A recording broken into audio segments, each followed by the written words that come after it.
We are not unique as a country in making special arrangements for our head of state. It's necessary in many multiracial countries.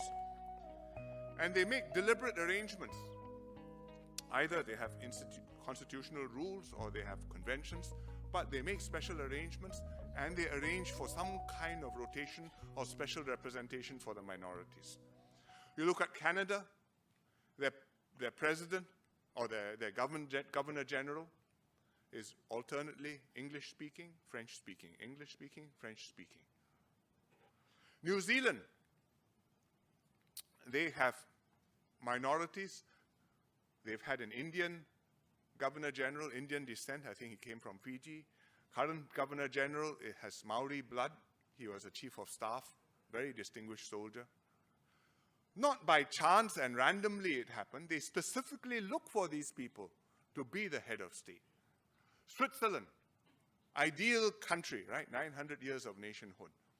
They've got Swiss Germans, Swiss French, Swiss Italians, and their president rotates between these three, because if they just had an election, the Swiss Germans will win every time.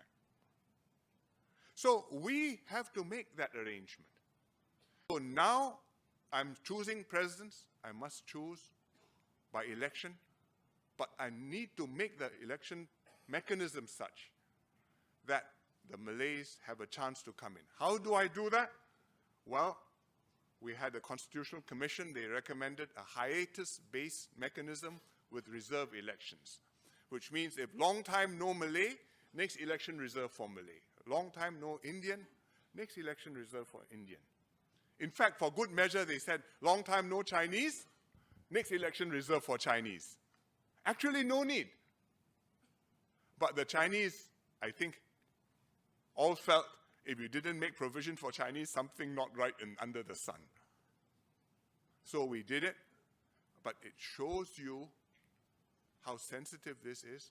It shows you how necessary this is to have a president who is regularly non-Chinese and to have a mechanism which will achieve this.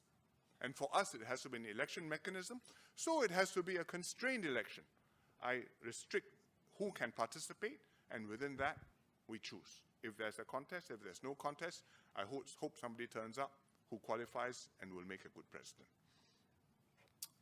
Did I know that this is going to be a difficult subject?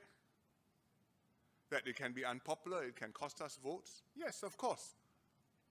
Otherwise, I can't be in politics if you don't know that these are sensitive matters. But I did it because I strongly believed and still do that this is the right thing to do. There's nothing natural about where we are. Multiracial, multireligious, tolerant, and progressive. We made it happen. We've got to protect it, nurture it, preserve it, and never, never break it. And I too hope that we will eventually not need such a mechanism to ensure minority representation. But we are not there yet, and it will take a long time to happen. In climbing towards that ideal state, as we go up, you need guide ropes, you need guardrails to help you get there, to prevent you from falling off along the way. And the reserve election for president is one such guardrail. So this is what makes us Singaporean. It's not just a resonant rhetoric, the warm, fuzzy feeling. You can generate that. But we have to live it out daily in little ways and big. You have a neighbor of a different race, you celebrate each other's festivals. Share pineapple tarts, kuih dadar, muruku. Many reasons to break your diabetes vows. But it's much more than that. It's having colleagues and true friends from different races whom we laugh and cry with. And being able to accommodate one another and work through our differences. We have to have that honesty to recognize that our multiracialism is not yet perfect, but also that courage and determination to take pragmatic steps to get there, step by step. And that's how we can continue to expand our common space and to strengthen trust and become one people, one nation, one Singapore. Thank you very much.